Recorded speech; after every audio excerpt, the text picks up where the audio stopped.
buenas noches tengan todos ustedes. Gracias por acompañarnos en esta nuestra primera sesión del mes de mayo del Colegio de Otorrinolaringología y Cirugía de Cabeza y Cuello Pediátricas de México, COPEME.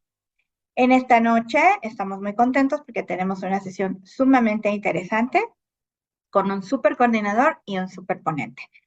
El tema es algo que hacemos todos los días en la práctica clínica cotidiana, que son las irrigaciones nasales, y vamos a ver la evidencia y los puntos de debate alrededor de este tema en lo tocante a población pediátrica, que seguramente por la expertez de nuestro ponente, pues será sumamente esclarecedor escuchar estos puntos de vista.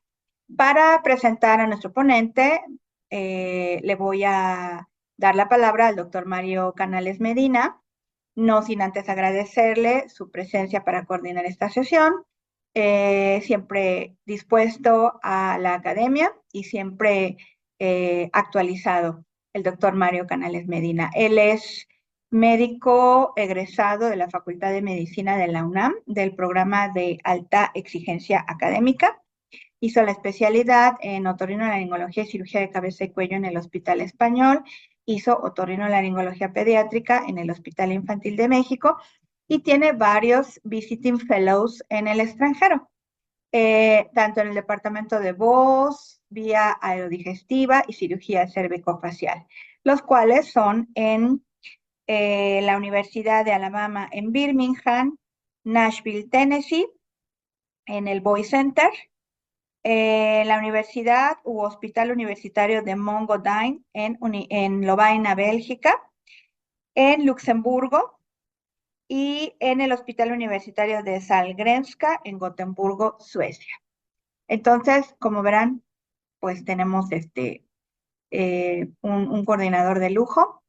Y bueno, pues le voy a dar la palabra para que presente a nuestro ponente de esta noche. Recuerden que nuestras sesiones dan puntos para la certificación en otorrinolaringología, medicina general y pediatría. Y también pues estamos sumamente agradecidos con nuestros patrocinadores, los laboratorios Chinoin, que tienen una amplia gama de medicamentos para vía respiratoria y que siempre están apoyando las actividades académicas en el área de la otorrinolaringología, sobre todo a nuestro colegio. Muchísimas gracias, Laboratorios Chinoin, y cedo la palabra al doctor Canales. Hasta luego. Hola, muy buenas noches. Agradecemos a la doctora Nuria Boronat la presentación, agradecemos a COPEME por la oportunidad. Vamos a presentar ahora nuestro ponente de hoy, el doctor Carlos de la Torre, un excelente otorrinolaringólogo pediatra de talla mundial, compañero, maestro y amigo, que nos va a dar hoy esta charla de irrigaciones nasales en pediatría, evidencias y puntos de debate. Muchas gracias por estar aquí con nosotros. Damos paso al doctor Carlos de la Torre. Buenas noches. Hola, bienvenidos a una sesión más del Colegio de Otorrinolaringología y Cirugía de Cabeza y Cuello Pediátricas de México. Agradezco a nuestra presidenta, la doctora Nuria Boronat Echeverría, esta posibilidad de compartir con ustedes esta sesión, y asimismo agradezco la presentación del doctor Mario Canales Medina sobre mi persona. Vamos a iniciar esta sesión hablando de varios aspectos que son muy interesantes, sobre todo en el área pediátrica. Para ello he diseñado esta agenda que inicia con una breve historia de las irrigaciones nasales, para continuar con la composición de las soluciones salinas y el agua de mar.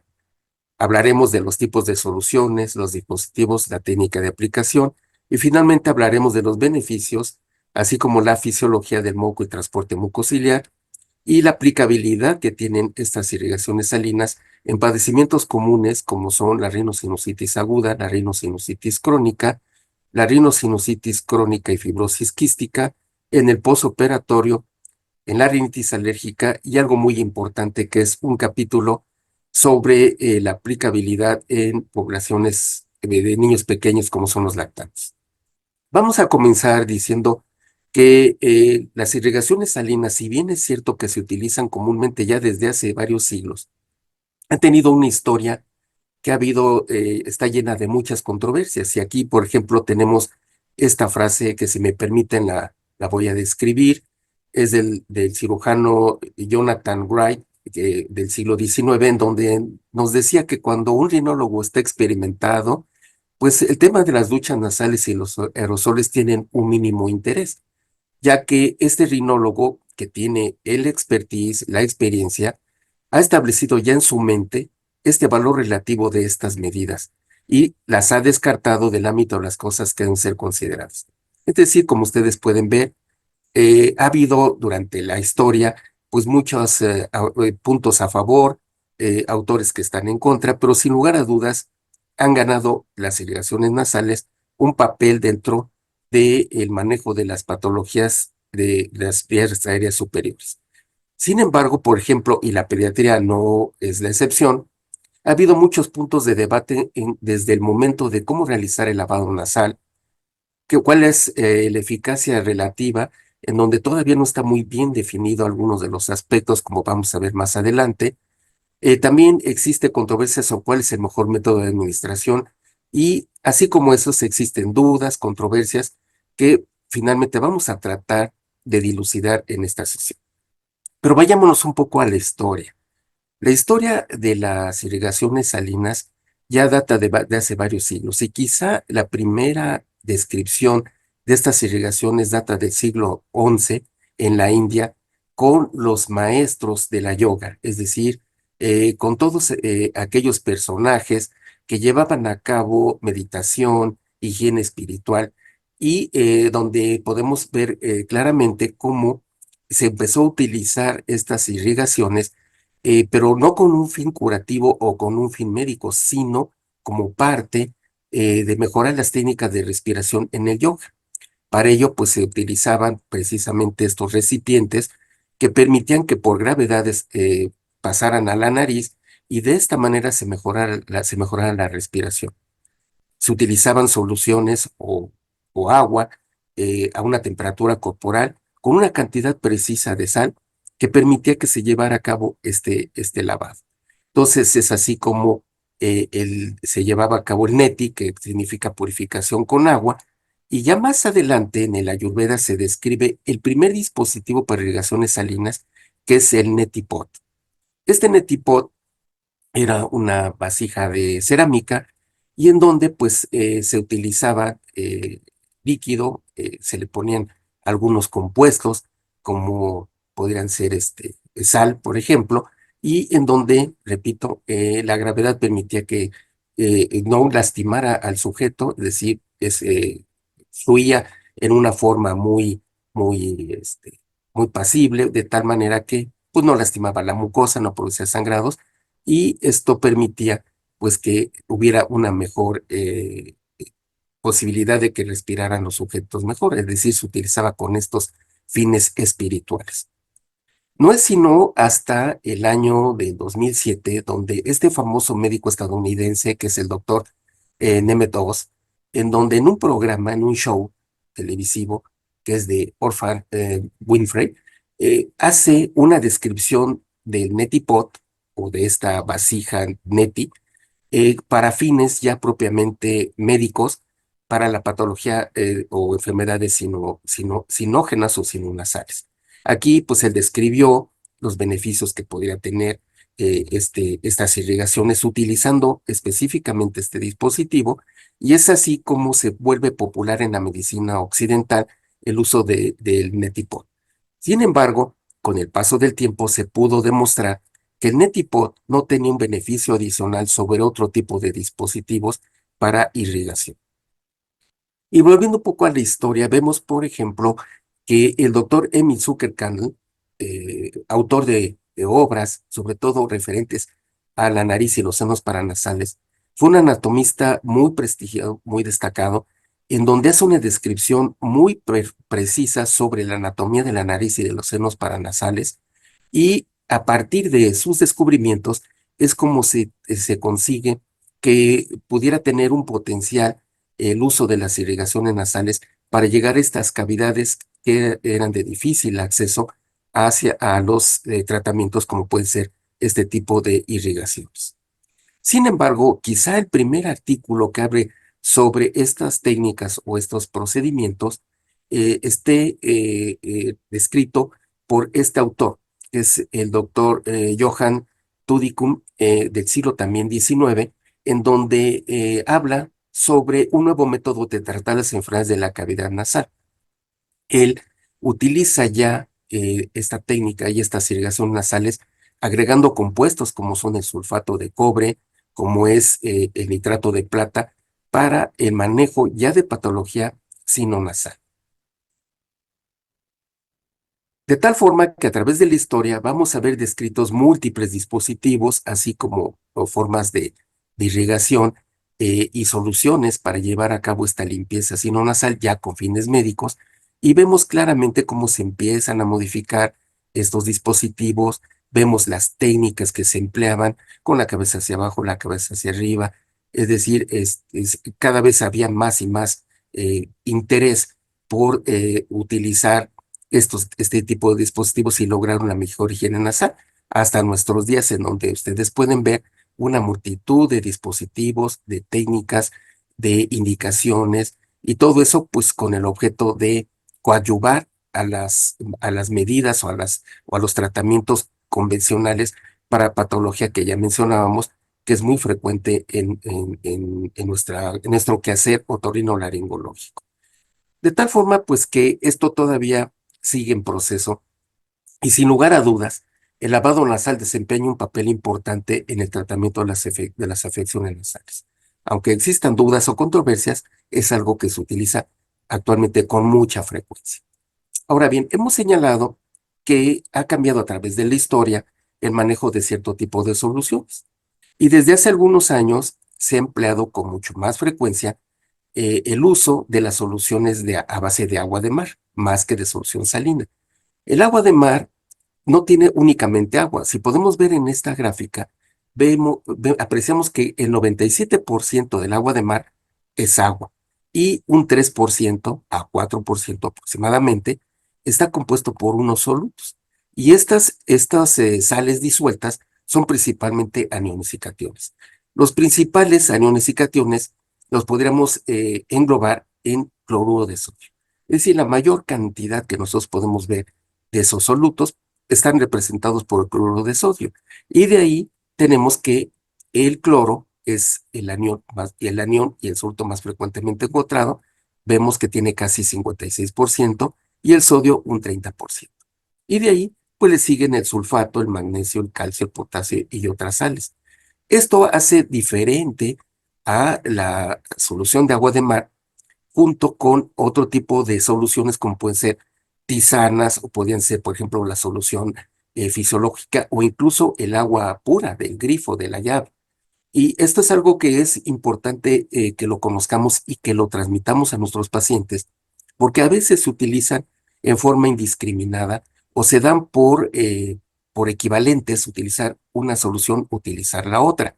Aquí podemos ver claramente cómo la solución salina tiene casi un 60% de cloro y un casi 40% de sodio, a diferencia de lo que vendría siendo el agua de mar, que como dijimos es 55 y 30 más o menos, de cloro y sodio respectivamente, pero notamos inmediatamente que hay diferencias en cuanto a la proporción o la presencia de otros iones, como pueden ser el calcio, el potasio, el magnesio, y algo muy importante que hay los buffers, es decir, los amortiguadores, que el principal es el bicarbonato, aunque existen otros como son el nitrato y el sulfato, que están presentes en el agua de mar. Asimismo, tenemos en el mercado que existen aguas electrolizadas y por supuesto el Ringer lactato que se ha llegado también a utilizar en forma de irrigaciones aguas. Voy a utilizar esta gráfica para señalar que algo muy importante es el pH que tienen las soluciones. El pH va a tener una importancia sobre todo en el transporte mucociliar y de ahí la necesidad de que conozcamos que los pHs varían. Por ejemplo, en la solución salina es un pH que tiende hacia la acidez, es decir, es un pH de 5. En cambio, el agua de mar tiene un pH de 8, es decir, que tiende a la alcalinidad. El Ringer lactato pues está en promedio más o menos casi en 6.5 o 7 y esto va a tener importancia. Aquí podemos ver nuevamente este comparativo de la composición de la solución salina, agua de mar y Riger lactato en miligramos por mililitro, e inmediatamente pues resalta que la mayor proporción de solutos está representada por el cloruro de sodio. Y de ahí existen mucho mayor cantidad de otro tipo de iones, como pueden ser, repito, el hierro, el zinc, el lead. Aquí, obviamente, repetimos el pH, que es muy importante. Ahora, estos iones, podríamos nosotros pensar qué papel tienen o qué papel juegan desde el punto de vista médico. Ya vimos la diferenciación entre la solución salina isotónica o la solución fisiológica y el agua de mar. Pero, ¿qué papel tienen estos iones que sí están presentes en el agua de mar y no lo están en la solución salina isotónica? Bueno, se ha visto por lo menos in vitro que el bicarbonato es una sustancia buffer, alcaliniza la solución y tiene por objeto reducir la viscosidad del moco. Y esto permite que sea fácilmente eliminable y que disminuya la cantidad de costras. También tenemos, por ejemplo, el calcio, que regula la frecuencia y la sincronización del batido ciliar. El magnesio, la reparación celular y la inflamación local. Tenemos también, por ejemplo, el potasio, que tiene una acción antiinflamatoria y un mecanismo reparador del epitelio respiratorio. Entonces podemos ver que cuando menos in vitro existe estos beneficios entre una y otro tipo de soluciones. A través de los años y en forma a veces un tanto empírica, hemos escuchado a algunos autores, sobre todo rinólogos, que han utilizado o han adicionado ciertas sustancias a la solución salina. A mí me tocó ver en alguna ocasión algún rinólogo americano que vino a México, a la Ciudad de México a dar unas conferencias y nos hablaba de las bondades que tenía el champú para bebés cuando se adicionaba a la solución salina. Y durante algún tiempo tengo que confesar que nosotros lo empezamos a utilizar en pacientes pediátricos que tenían rinosinusitis crónica. Aparentemente había una buena respuesta. Sin embargo, cuando uno revisa la literatura y ve los estudios que traten de, ya sea de su empleo, o que se compare con el placebo, pues vamos viendo, por ejemplo, que estos estudios que hablan sobre la adición de champú de bebés a la solución salina, pues se nota que hubo más efectos secundarios en los pacientes que tenían o que recibían la solución salina con el champú para bebé, y que en personas sanas el champú provoca congestión y pérdida, afortunadamente reversible, del olfato, y que no se logra ninguna diferencia cuando se utiliza champú o no champú. Y sin embargo, pues sí podemos tener esos efectos secundarios. También la miel de abeja se popularizó durante algún tiempo, está descrito la miel de manuka o incluso la miel de abeja natural, pero no se han encontrado tampoco diferencias relevantes cuando se utilizan soluciones con y sin miel de abeja.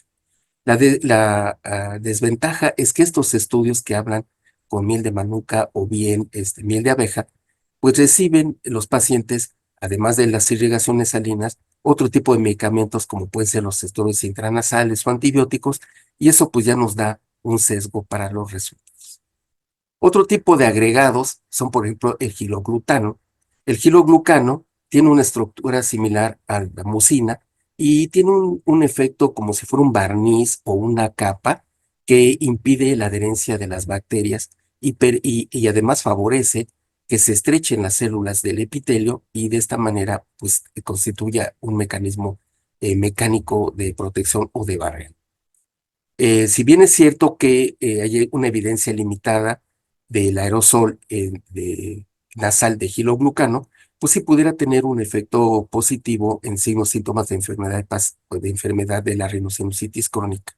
Entonces, pues queda algo como todavía como de posible beneficio. Sin embargo, también tenemos otras sustancias como el dexpantenol, en donde pues no, los estudios no han mostrado diferencias en los efectos, en los síntomas, pero sí en el transporte mucociliar. Entonces vemos cada vez que existen más estudios y más inquietud por parte de la industria farmacéutica o de muchos autores por tratar de ver si el adicionar a estas soluciones nos pudiera dar un plus o un beneficio más allá del arrastre mecánico o de eliminación de mediadores de inflamación. Otro de los agregados, pues es el xilitol. Ustedes saben que el xilitol es un azúcar de frutas que también está presente en verduras, y el principal beneficio del xilitol es que es una sustancia antibiofil, es decir, tiene la propiedad de inhibir el crecimiento bacteriano, y entonces en forma natural podríamos decir que tuviéramos como una especie de antibiótico que permite hasta cierto punto pues tratar procesos que pueden ser infecciosos leves. También ha tenido otros beneficios como son la mejora en el sistema inmune innato, y esto le confiere un beneficio adicional a las propiedades que ya tienen las irrigaciones salinas. Algo que es también interesante es que el sabor que le da el xilitol a la solución hace que pueda ser mucho más aceptado, sobre todo para pacientes pediátricos, debido a que el agua de mar normal pues, tiene un sabor que a veces es desagradable para los pacientes. Bueno, hablábamos también del pH, y se ha visto también que estas irrigaciones, además de eliminar ciertas sustancias como mediadores de inflamación, dentro de las que destacan histamina, prostaglandina, interleucinas, etcétera, pues también se ha visto que el pH juega un papel importante. Cuando el pH tiende a ser ácido, ataca o disminuye o compromete el barrido ciliar. En cambio, las soluciones alcalinas, entre más tienen esa alcalinidad, pues van a favorecer el transporte mucociliar. De tal forma que un pH ideal sería aquel que está entre 6.2 y 8.4 para que el transporte mucociliar se lleve a cabo en una forma eficaz. Si recordamos la información anterior que les proporcioné, el agua de mar está con un pH de 8 y la solución salina isotónica con un pH de 5. Entonces ya vamos viendo que sí tiene mucho que ver la composición y la tonicidad de las soluciones. Ahora, ¿por qué son importantes entonces la composición de las soluciones? Pues porque se ha visto que esto puede influir en la eficacia de las irrigaciones nasales. Entonces, pues obviamente nosotros vamos a tener pacientes que tienen una abundancia en las secreciones, y pues bueno, estas podrían ser manejables a través precisamente de soluciones que tengan la tonicidad adecuada. En relación a las soluciones isotónicas, bueno, pues se ha visto que puede producir una reducción inmediata y significativa de antígenos microbianos, y en parte pues eso puede estar dado por este efecto mecánico y este efecto de arrastre y eliminación de estas citocinas o mediadores de la inflamación. Y algo también interesante es que algunos mecanismos de protección, como son la producción de lisocimas o lactoferrina, se pueden incrementar hasta un día después de que se hacen las irrigaciones nasales. Entonces vamos viendo todas estas bondades que tienen las irrigaciones nasales. Algo muy importante y que hemos hablado es soluciones isotónicas o soluciones hipertónicas. La tonicidad pues está dado por el porcentaje que tienen de cloruro de sodio, y las soluciones isotónicas son aquellas en donde la concentración está al 0.9%, y las hipertónicas cuando son más allá del 3%. Ahora, ¿existen dispositivos para la aplicación? Sí, existen muchos, ya lo vimos a través de la historia cómo se han modificado los dispositivos, y esto nos habla de que no hay un dispositivo ideal que permita reunir todas las condiciones y para todos los padecimientos y para todas las edades. De tal forma que vamos a tener dispositivos de presión positiva, como podemos ver en esta imagen, y en donde pues destacan los sprays, las bombas o las botellas rociadoras, ¿verdad? Que sacan un aerosol, y las jeringas. Y tenemos los dispositivos que basan su acción en la gravedad. Entonces aquí tenemos, por ejemplo, el Netipod, en donde ustedes pueden ver este recipiente, y el agua va a caer o la solución va a caer por gravedad hacia la fosa nasal. También tenemos dispositivos de alto volumen y de bajo volumen. Los dispositivos de alto volumen y baja presión están representados principalmente por las botellas compresibles o exprimibles que comercialmente ustedes ya conocen, y también por recipientes de irrigación que dependen de la gravedad. no necesariamente neti-pot, sino todos aquellos que tienen esa forma como si fuera una vasija y que terminan en punta y que al ponerse en un nivel superior a la cabeza, permiten que entonces pueda fluir esta solución a través de la cavidad nasal. ¿Cuál es la desventaja de estos dispositivos de alto volumen? La desventaja es que el usuario tiene la necesidad de crear la solución. Es decir, se le da un sobre o se le da el soluto o la sal que se le tiene que administrar a la solución. Y eso requiere, obviamente, de una limpieza tanto del recipiente como de la solución. Ustedes pueden ver aquí altos volúmenes y baja presión en este video y vean claramente la posición que tiene esta niña. Utilizamos un volumen de 240 mililitros en una fosa y en la otra, de tal forma que es precisamente el volumen elevado lo que está haciendo que se lleve a cabo este arrastre mecánico, primero en una fosa y posteriormente se realiza en la otra fosa. ¿Bueno? Entonces, esta es una forma de irrigación que se ha popularizado sobre todo en patologías en donde existe un estado hipersecretor, como es el caso de las rinosinusitis crónicas.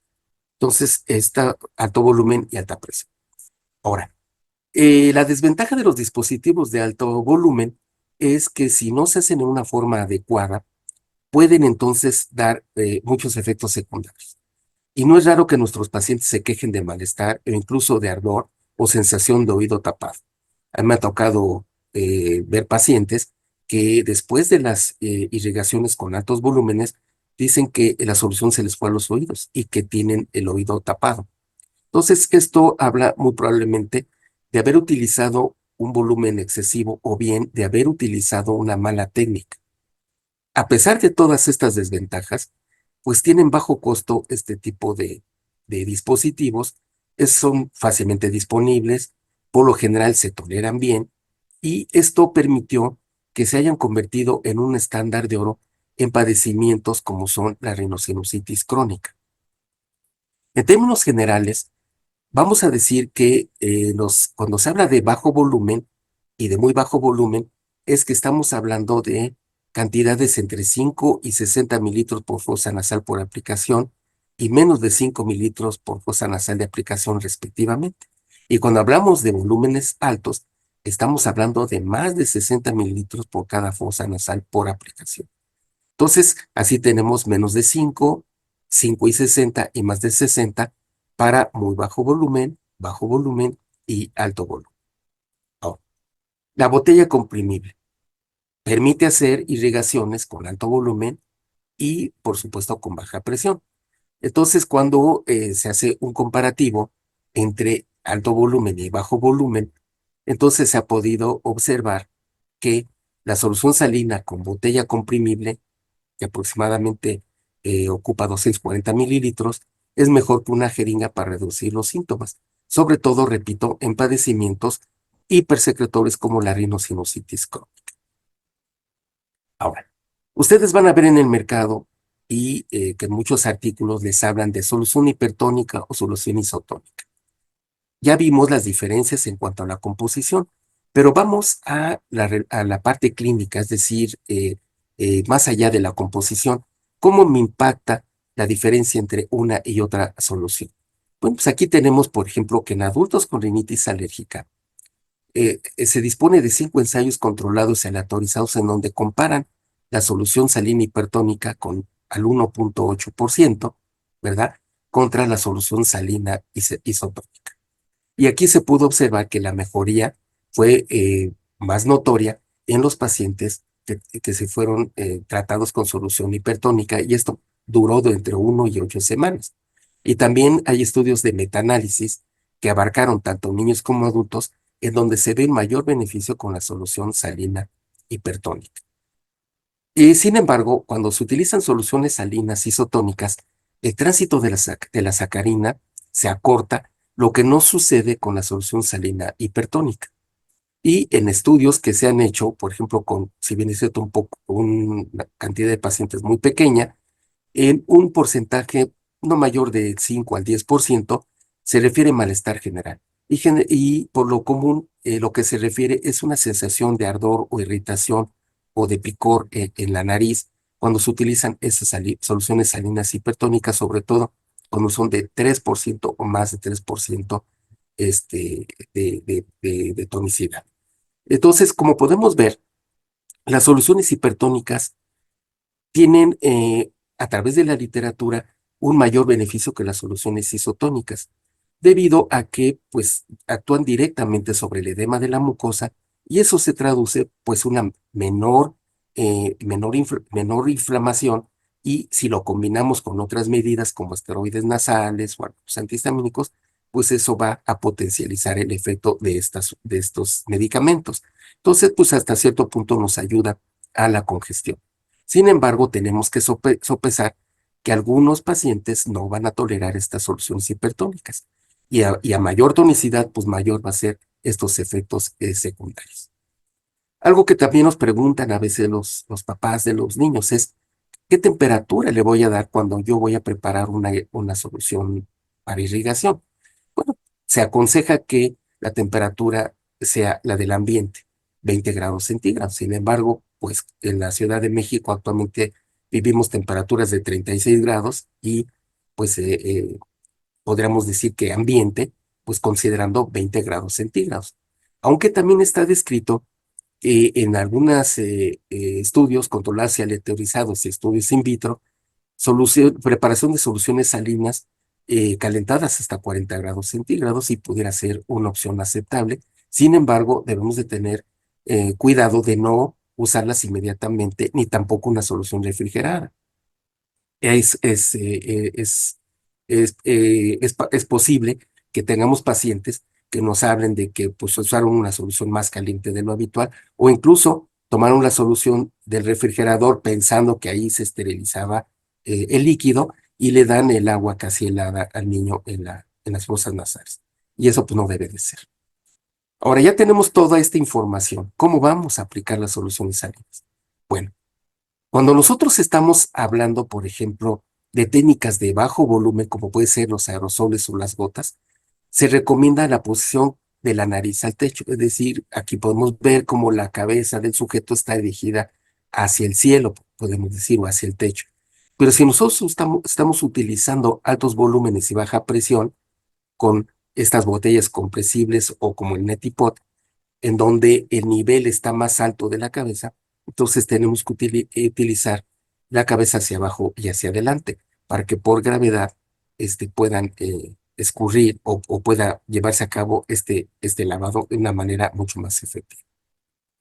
Pasamos ahora a este tema sobre las irrigaciones nasales y sus beneficios. Pues sabemos nosotros que las enfermedades de las vías aéreas superiores van a producir efectos dañinos para la mucosa, y esto va a ir aparejado o va a ir de la mano con una alteración en el transporte mucociliar, de tal forma que estos padecimientos como rinitis, rhinosinusitis aguda, crónica, poliposis nasal, pues tienen un factor común que es la inflamación, y que esta inflamación se acompaña pues de edema nasal, de congestión, y estancamiento de moco y esta congestión pues predispone para que pueda haber una infección bacteriana. Esto va acompañado de un daño al epitelio y el transporte mucociliar. Entonces, las indicaciones de las irrigaciones nasales, en términos generales, podríamos decir que son tres. Humidificar la nariz. Si estamos nosotros en un ambiente reseco, donde hay poca cantidad de humedad, o bien tenemos patologías como, por ejemplo, la rinitis atrófica, o hemos utilizado medicamentos como los esteroides intranasales con mala técnica y que han hecho que se reseque la mucosa, bueno, pues ahí es una indicación, la humidificación de la nariz. Pero también se pueden utilizar estas irrigaciones nasales como vehículo para combinarlo con otro tipo de medicamentos, como en padecimientos como la rinitis alérgica o la rinosinusitis, tanto aguda como crónica. Aquí particularmente me refiero a los esteroides intranasales y no tanto a los antibióticos. Y, por supuesto, en el posoperatorio de nariz y también de los senos paranasales, en donde existe la posibilidad que se formen costras, que se forme moco adhesivo, coágulos, y entonces pues a través de las soluciones de irrigación vamos a favorecer la eliminación de estas costras, de estos coágulos, y, por qué no decirlo, también promover la cicatrización. Esto ha sido motivo de estudios como este publicado por la doctora Marchisio en Italia, en donde se ve el beneficio que tienen las irrigaciones salinas en los pacientes. Cuando se compara, por ejemplo, en este caso, un spray con observación, vemos claramente cómo se disminuyen los síntomas de las infecciones respiratorias altas, el consumo de antibióticos y cómo se modifican los síntomas nasales en forma favorable. La duración de los días del padecimiento se acorta cuando se compara con la observación. Y ya en forma resumida, podríamos decir que los beneficios que tienen las irrigaciones nasales, pues son un arrastre mecánico en donde vamos a eliminar los mediadores de la inflamación, pero también la carga de antígenos superficiales, así como sustancias alergénicas como pueden ser los pólenes o sustancias tóxicas del ambiente. Pero también disminuye el edema de la mucosa, si bien es cierto en una cantidad mínima comparado a otras medidas como los estores intranasales, pues sí tiene este beneficio sobre todo en las soluciones hipertónicas. Y algo muy importante es la eliminación mecánica de las costras, de la mucosidad y, por supuesto, actuar sobre ese moco para que se disminuya esta viscosidad y permita su mejor eliminación a través de un mecanismo de transporte mucociliar eficiente. Y vamos a hacer énfasis en todo el papel que juega el moco y el transporte mucociliar en las enfermedades sinonasales y cómo esto se puede beneficiar con las irrigaciones nasales salinas. Sabemos nosotros que el aparato respiratorio es la interfaz más grande de intercambio con el medio ambiente en un ser humano. El epitelio respiratorio, si nosotros lo estiráramos, lo extendiéramos, ocuparía una superficie aproximada de 70 metros cuadrados. Si hacemos entonces un corte de este epitelio respiratorio, vamos a ver que va a tener una serie de capas, pero que estas capas, obviamente, están supeditadas a que este epitelio respiratorio y particularmente la mucosa del aparato respiratorio estén o que tengan la protección de ciertas barreras, como son barreras mecánicas, barreras o cambios aerodinámicos, la presencia de moco, el transporte mucociliar, la tos, etcétera. Es decir, que existen una serie de mecanismos de defensa que junto con este epitelio respiratorio van a permitir entonces que nosotros no nos enfermemos de infecciones virales o bacterianas. Y hablando particularmente del epitelio respiratorio, vemos entonces una capa de moco, tenemos una capa de líquido periciliar, que es donde baten los cilios, y tenemos finalmente el epitelio respiratorio. Todo esto forma pues la mucosa respiratoria y vamos a tener entonces aquí, ya viendo el epitelio respiratorio, cómo existen una serie de células que forman las células ciliadas y unas células que son las células caliciformes junto con las glándulas submucosas que van a producir el moco, y este moco que está en la parte superficial de la mucosa junto con el líquido periciliar van a constituir el líquido superficial. Entonces aquí vemos claramente cómo existe una célula caliciforme en donde tiene en su interior gránulos de mucina. Esos gránulos de mucina por exocitosis se van a hidratar y van a aumentar su volumen hasta 600 veces de su tamaño original y van a producir, repito, por exocitosis, entonces la liberación de esta mucina o de este moco que va a llegar al líquido periciliar, que es donde baten los cilios, y van a integrarse a la capa de moco superficial. Como su nombre lo indica, aquí tenemos estos cilios y para que estos cilios puedan batir, se necesita que exista ese líquido, que se llama líquido periciliar. Aquí podemos ver en esta imagen claramente cómo es que trabaja este transporte mucociliar.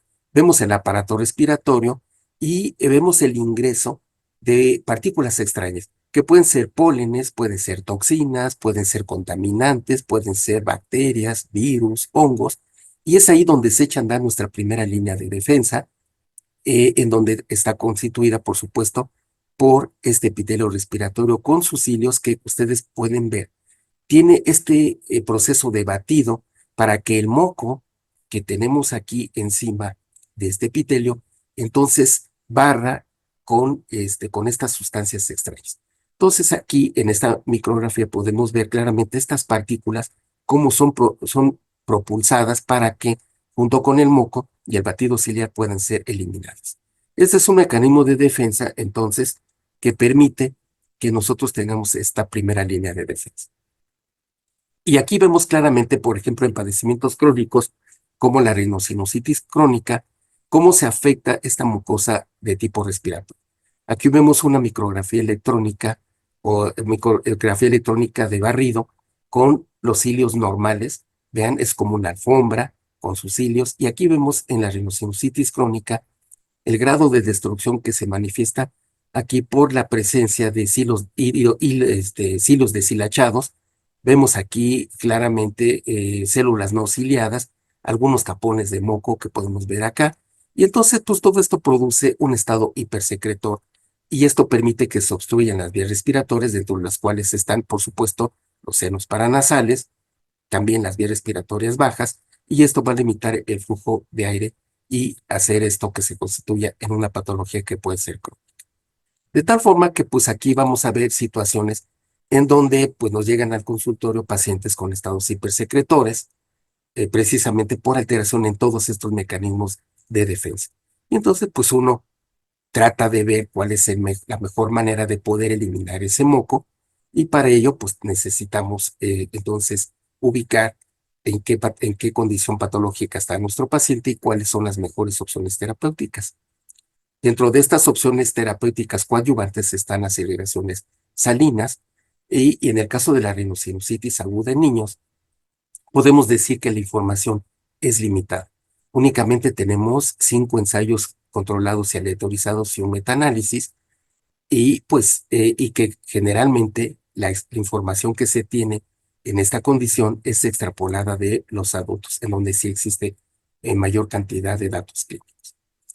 Los resultados que se tienen de las irrigaciones salinas en rinosinusitis aguda se puede decir que son mixtos, datos a favor, datos en contra. De tal forma que las guías de práctica clínica en los adultos recomiendan a las irrigaciones como una opción, pero en los niños sí le dan una mayor fuerza y se les da una recomendación, pero deben de ser empleadas por lo menos por 5 días. Los dispositivos que se sugieren para la rinosinusitis aguda son aquellos que puedan alojar grandes volúmenes y permitan una presión positiva. Es decir, aquí quizá los sprays nasales o las gotas pues no nos van a servir, nos van a ser de más utilidad utilizar los grandes volúmenes, y se aconseja solución salina isotónica en los niños debido a los eventos adversos que son mucho menores. Cabe recalcar aquí, como sucede en el caso de la rinitis alérgica, que uno puede empezar con solución salina con el objeto de crear la tolerancia y la aceptación por parte del niño. Pero una vez que se consigue la tolerancia y la aceptación, uno puede escalar o puede progresar a la utilización de soluciones hipertónicas. Aquí señalamos claramente, cuando hablamos de bajos volúmenes, estamos hablando en este caso de jeringas de 20 mililitros y altos volúmenes, cuando se utilizan recipientes con más de 240 mililitros. ¿Qué sucede en la sinusitis crónica en niños? Aquí tenemos un comparativo de la información que existe en niños y en adultos. Vean cómo la mayor parte de la información es proveniente de los adultos, y eso ha permitido que se extrapole esta información a los niños. En los adultos hay más de 10 ensayos clínicos controlados y aleatorizados, e incluso hay varios metaanálisis, pero en los niños hay muy poca información. Y nosotros como pediatras lo que hacemos habitualmente es extrapolar la información de los adultos a los niños. Y entonces utilizamos soluciones hipertónicas con más de 3% de tonicidad, y en donde se ha podido ver que los síntomas nasales, como pueden ser la tos, de rinorrea, descarga retronasal, e incluso los cambios radiológicos, son más notorios con la solución hipertónica cuando se compara con la solución isotónica. Repito, aunque el costo que se tiene con las soluciones hipertónicas a veces son los efectos adversos. La isotónica puede mejorar la descarga retronasal, pero no nos ayuda en muchas ocasiones a la tos, a la puntuación radiológica, ni tampoco a la rinorrea. Entonces, uno tiene que sopesar el riesgo y el beneficio. Ahora, ¿qué nos dicen guías muy prestigiadas, como es el caso de Cochrane o bien EPOS del 2020? Pues en el caso de la rinosinusitis crónica en niños, nos dice que el utilizar soluciones salinas sí nos da un beneficio, sobre todo en los pacientes con rinosinusitis crónica, en donde sí se ha podido ver a través de estudios controlados con placebo o bien utilizando diferentes técnicas y dispositivos, que el beneficio pues es mayor que utilizar un placebo. En los estudios que hay, desafortunadamente, pues hay muy poca participación de niños, es decir, la población de niños es muy poca comparado a lo de los adultos, y eso lo establece muy claramente Cochrane. En el caso de EPOS, la última actualización pues, nos dice que las irrigaciones nasales son recomendables. No es una opción, sino es una recomendación para la rinosinusitis crónica en niños. Y hace mucho énfasis que el adicionar otro tipo de medicamentos como pueden ser los antibióticos no está recomendado, ni en niños ni en adultos. Y aquí yo les quiero presentar esta tabla en donde podemos ver claramente el posicionamiento que tienen las irrigaciones nasales salinas en la rinosinusitis crónica. Si bien es cierto, esta tabla es un resumen de lo que está plasmado en diferentes guías en adultos, pero sí nos habla, repito, de las bondades y los beneficios que tienen las irrigaciones. Ustedes pueden ver aquí todas las guías de práctica clínica y el papel de cada una de las estrategias que se utilizan para el manejo de la rhinosinusitis crónica. Y podemos ver que en verde está una fuerte recomendación y en amarillo una recomendación moderada. Y vemos como la gran mayoría de las guías de práctica clínica tienen recomendación para las irrigaciones salinas, tanto fuertes como moderadas. Algo que nos preocupa y que es de sentido común pensar que si yo preparo mis soluciones salinas a altos volúmenes, puede estar contaminada la solución o incluso el dispositivo puede estar contaminado. Entonces, esta preocupación es muy válida tanto para los médicos como para los pacientes, y ya desde hace una década se ha dado mucho énfasis en este potencial contaminante cuando uno prepara las soluciones, por lo menos cuando estamos hablando de los altos volúmenes y con ciertos dispositivos como son las botellas compresibles. Hay estudios que han reportado que las frascos y las jeringas se contaminan 1 a 2 semanas después, hasta en un 25% de los casos y hasta en un 45% después de 4 semanas. Entonces, la recomendación es que cuando se preparan estas soluciones en casa, se debe utilizar agua filtrada, destilada o estéril y enjuagar el dispositivo una vez que ya se utilizó. O sea, si quedó un remanente, no dejarlo para la siguiente irrigación o no mantener el recipiente sin enjuagar, ya que esto pues habla obviamente de que pueden existir un papel de contaminación. Recientemente, ya la doctora Torreta hizo este estudio en pacientes que estaban hospitalizados y en donde pudo observar que la tasa de contaminación puede variar desde un 25 a un 100%, que es lo que está reportado. Pero particularmente en sus pacientes, vio que un 25% de las muestras que ella tomó de sus pacientes, vio que estaban contaminadas estas muestras con estafilococo aureus, 25, casi 30%. Pero algo muy interesante es que ninguno de los pacientes que recibieron las irrigaciones nasales desarrolló infección. Pues uno podría pensar que si las soluciones están contaminadas o se contaminan, pues esto me va a llevar a una infección como rinosinusitis.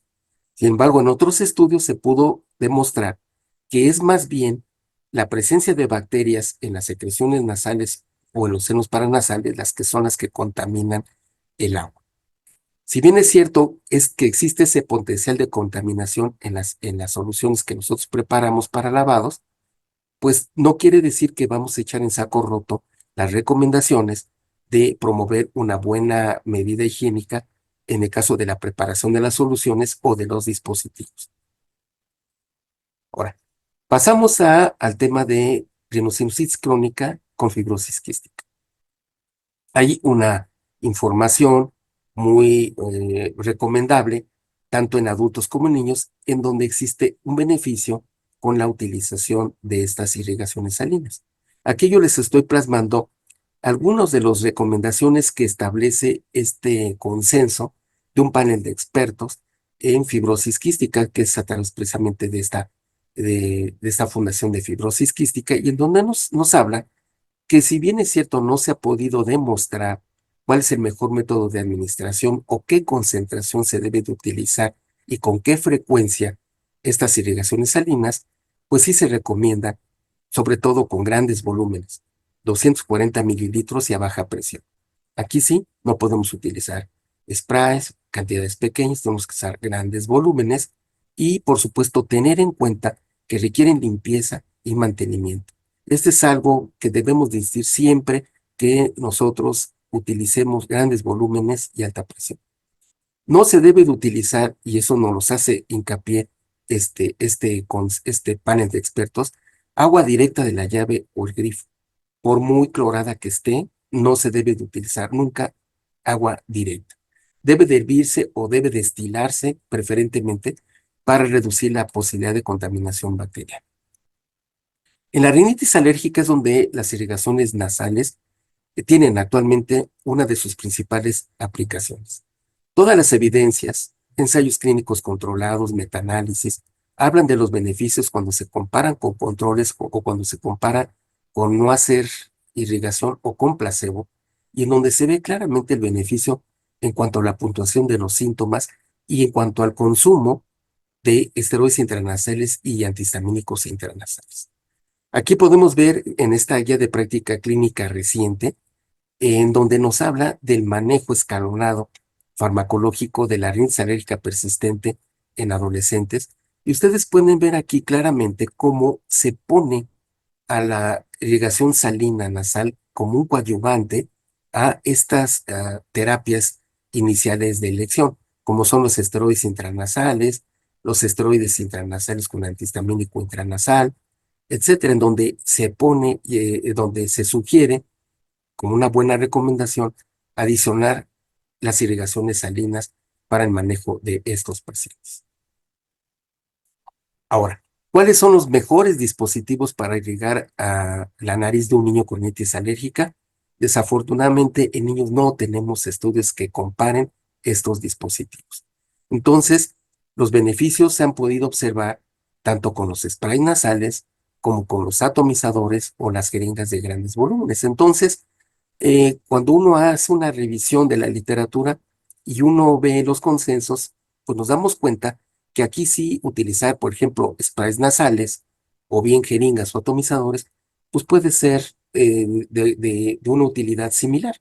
Entonces aquí tenemos una de las aplicaciones de los dispositivos que vienen envasados en un bote y que permiten que el spray se disperse por la nariz.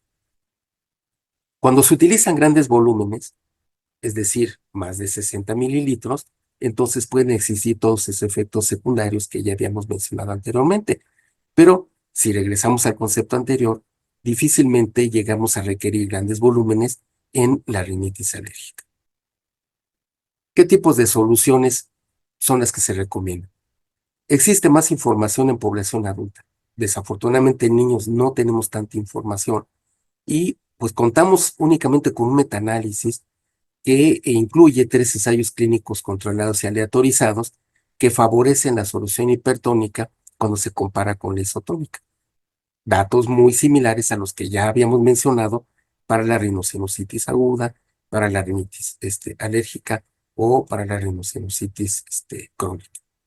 Ahora, cuando se compara, por ejemplo, pacientes que tienen rinitis alérgica, una solución hipertónica, ¿verdad?, con una solución isotónica, pues evidentemente las preferencias y los resultados se cargan en favor de las hipertónicas. Aquí podemos ver claramente cómo los síntomas nasales mejoran significativamente con la hipertónica cuando se compara con las isotónicas. Ahora, la alcalinidad. La alcalinidad, pues, nos va a dar el pH de la solución. Ya mencionamos que un pH alcalino tiende a favorecer el transporte mucociliar y nuevamente, no tenemos muchos estudios en niños que nos permitan hacer comparaciones con las variaciones de pH, es decir, con baja alcalinidad, alta alcalinidad o mediana alcalinidad, es decir, con soluciones buffer. Entonces, sin embargo, lo que sí parece indicar es que hay mayor beneficio con estas irrigaciones independientemente del grado de alcalinidad. Sin embargo, mi apreciación personal es que cuando tenemos nosotros soluciones que tienen mayor tasa de alcalinidad, pues tenemos por lo menos beneficios en cuanto a la viscosidad del moco y a la formación de costras. Una duda que surge frecuentemente: ¿por cuánto tiempo voy a usar el tratamiento y qué volumen le voy a dar en paciente con rinitis alérgica? Bueno, entonces se ha establecido que los adultos un mínimo de 2 semanas y en los niños un mínimo de 4 semanas. Estamos hablando entonces que vamos a acompañar a nuestro tratamiento convencional con estas irrigaciones por lo menos durante un mes en los niños. Si hacemos un análisis de los medicamentos que usamos para rinitis alérgica, pues vamos a ver que esto va aparejado. Tanto los esteroides intranasales como antihistamínicos intranasales, tratándose de niños de más de 6 años, y pues esto, como regla general, podríamos acompañarlo con estas irrigaciones salinas por ese mismo tiempo que usamos las irrigaciones salinas junto con el tratamiento convencional. Hay que estar pendiente entonces de la irritación nasal que se pueda presentar o esa sensación de ardor o de picor, sobre todo cuando se utilizan soluciones hipertónicas. Ahora, en los pacientes, por ejemplo, que tienen como complicación un estado hipersecretor con alta cantidad de moco, pues sí se recomiendan los grandes volúmenes y en la baja presión, ¿de acuerdo? ¿Cuál es el papel de las irrigaciones salinas en rinitis no alérgica? Pues no tenemos ningún estudio que valore el tratamiento de estas soluciones. Podríamos nosotros extrapolar los resultados de la rinitis alérgica con la rinitis no alérgica y seguir los mismos principios que aplicaban para esta última condición. En los cuidados postoperatorios es la tercera indicación que ya habíamos mencionado, y desafortunadamente en niños nuevamente tenemos que extrapolar las experiencias de los adultos. Hay muy poca información en cuanto a cirugía septal en niños y tampoco existe suficiente información en cirugía endoscópica en niños. Sin embargo, los beneficios que han demostrado las irrigaciones en pacientes posoperados de septoplastía o de cirugía endoscópica en los paranasales en adultos, entonces nos permiten darle la aplicabilidad a la población pediátrica. Y aquí nuevamente las soluciones hipertónicas alcalinizadas, es decir, aquellas que tienen bicarbonato o que tienen un pH alto, tienen la ventaja de que nos mejoran el transporte mucociliar y nos ayudan a mejorar la viscosidad del moco y, por supuesto, la congestión nasal en el postoperatorio. Finalmente vamos a hablar de este capítulo de irrigaciones nasales salinas en este grupo etario que son los niños menores de 2 años, es decir, los lactantes, y en donde no existe información o uniformidad de criterios para recomendar la técnica de aplicación, dispositivos, volúmenes o composición de las irrigaciones nasales. Esta falta de información y falta de criterios establecidos a través de guías de práctica clínica, pues entonces han permitido que se desarrollen diversos consensos a través de grupos o asociaciones médicas con el objeto de crear una cierta guía que le permita al clínico entonces tomar una decisión. Si bien es cierto que el consenso o los paneles de expertos constituyen un nivel de evidencia muy bajo, pues finalmente cuando no existen ensayos controlados o no existe metaanálisis, pues esta es la única evidencia de la que podemos echar mano para poder llevar a cabo una recomendación o una sugerencia para nuestra toma de decisiones. Las indicaciones que pone este consenso que se publicó el año pasado a través de un grupo de expertos es principalmente la congestión nasal. Es muy poco probable que un niño menor de 2 años esté sujeto a cirugía, exceptuando alguna malformación congénita que ameritó que este paciente se tuviera que intervenir quirúrgicamente de la nariz. Pero quitando esos casos excepcionales, podemos decir que dentro de las indicaciones fundamentales, pues la principal es la congestión nasal. En relación a la frecuencia de uso, depende más que nada de la evaluación de la vía aérea superior y no tanto con qué frecuencia se puede utilizar. Entonces, no se llegó a un consenso entre los expertos. Algunos señalan que 1 vez al día, otros 2 veces al día, otras 3 veces al día. Entonces, aquí la conclusión a la que llegan los expertos es que uno haga una valoración muy personal o individualizada de cada paciente, de tal forma que dependiendo de las condiciones que tenga la vía y del estado de secreción de moco o de inflamación, que uno elija cuál es la frecuencia del uso. Ahora, preparación de la solución. La solución se debe de preparar a una temperatura corporal, 37 grados. Siguen ellos recomendando la solución isotónica precisamente por lo que mencionábamos, porque las soluciones hipertónicas tienen ese riesgo de tener la intolerancia o este efecto secundario de irritación o de picor o de ardor que puede tener en la nariz.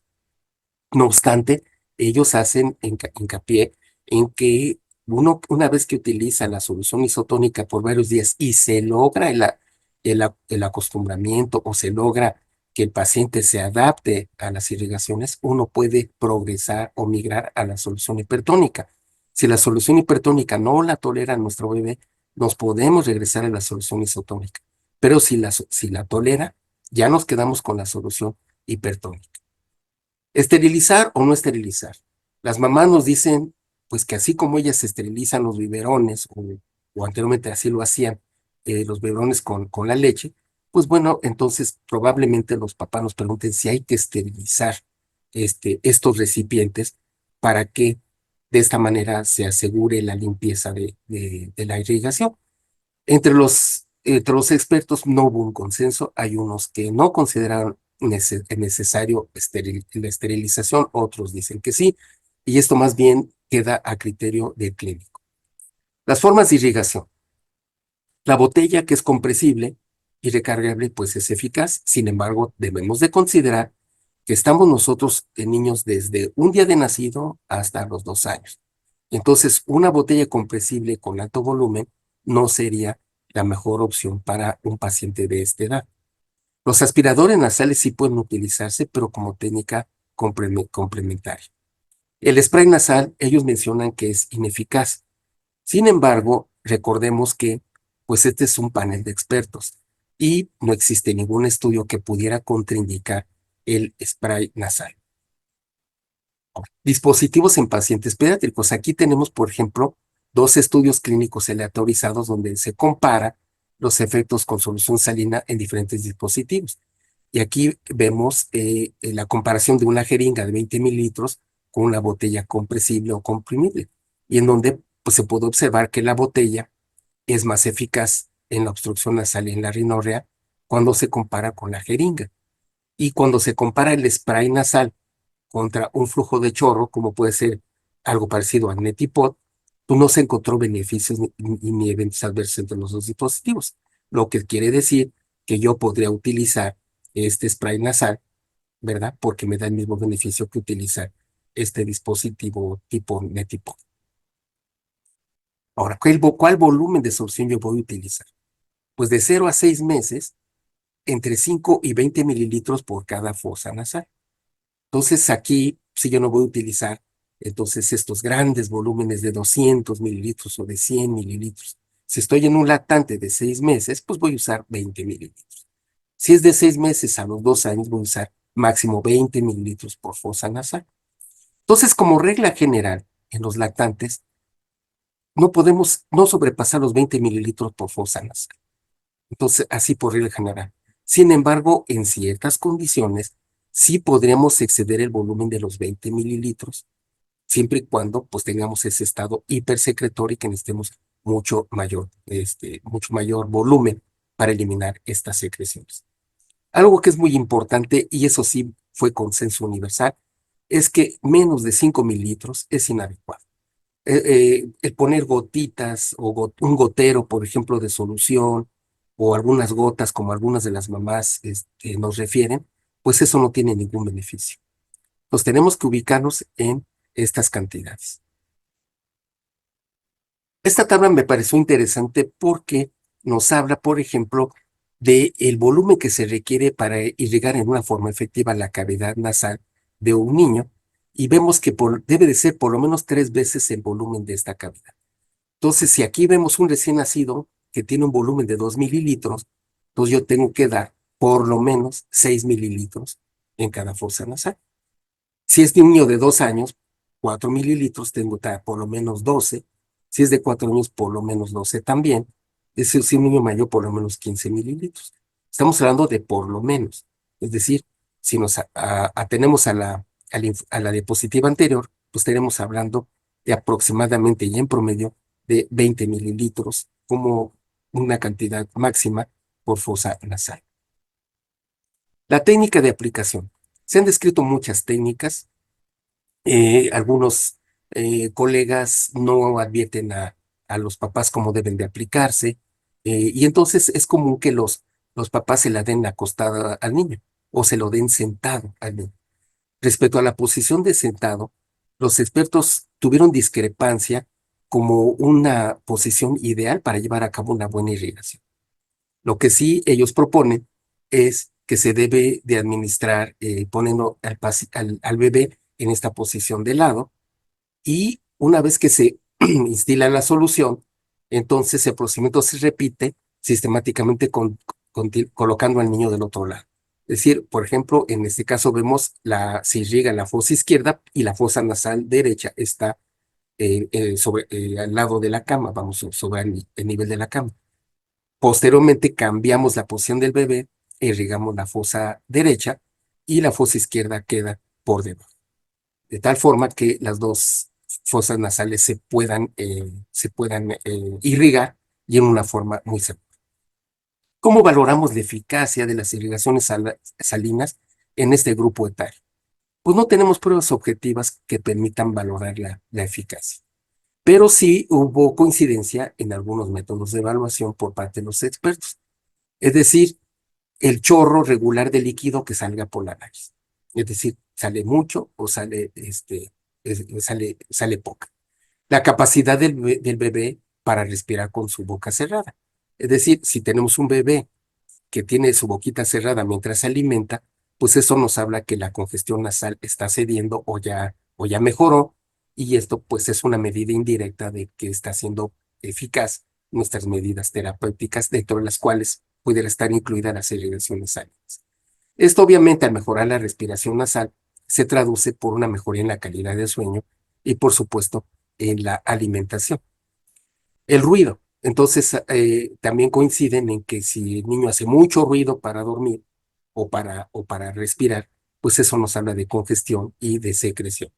Y también, pues si hay algún terapeuta que esté viendo al niño, por ejemplo, un fisioterapeuta, pues que nos diga qué puntuación clínica utilizó para eso. En términos ya globales, podemos decir cuáles son los niveles de evidencia y los grados de recomendación en este grupo de pacientes. Y aquí vemos, por ejemplo, volúmenes amplios tiene un nivel de evidencia 5 y un grado de recomendación A, de acuerdo a estos autores. Utilizar una presión baja tiene un nivel de evidencia 5, grado de recomendación A. Utilizar solución salina isotónica estéril es un nivel de evidencia 5 y un grado de recomendación A. La posición de decúbito supino o prono, un nivel de evidencia 5 y un grado de recomendación B. Y la efectividad de los lavados nasales es un nivel de evidencia 5 y un grado de recomendación A. Entonces, como ustedes pueden ver, los consensos o las recomendaciones que nos hacen los diferentes grupos médicos o sociedades o colegios pueden tener algunas variaciones, como ustedes pudieron comparar el estudio italiano con estos grados de recomendación de este grupo español, pero sin duda alguna debemos de considerar que las irrigaciones salinas dan un beneficio a nuestros pacientes. Toda la información que les he proporcionado simplemente es algo de lo que se trata en este libro. Este libro, compuesto por 10 capítulos de reciente aparición, nos habla desde la historia de las irrigaciones salinas hasta su aplicación en pediatría, pasando obviamente por la composición de las soluciones, técnicas de aplicación, seguridad y eficacia, aplicabilidad en rhinosinusitis aguda, crónica, rinitis alérgica, en el postoperatorio. Entonces, yo los invito a que consulten el libro, está en físico. Más adelante, en unas cuantas semanas, ya va a estar con una versión digital para que ustedes la puedan descargar y de esta manera puedan aumentar su información a la que yo presenté en este momento. Este es mi correo por cualquier duda. Estoy para servirles para las preguntas y comentarios que ustedes gusten hacer. Les agradezco mucho su atención y pasamos entonces a la sesión de preguntas y respuestas. Gracias.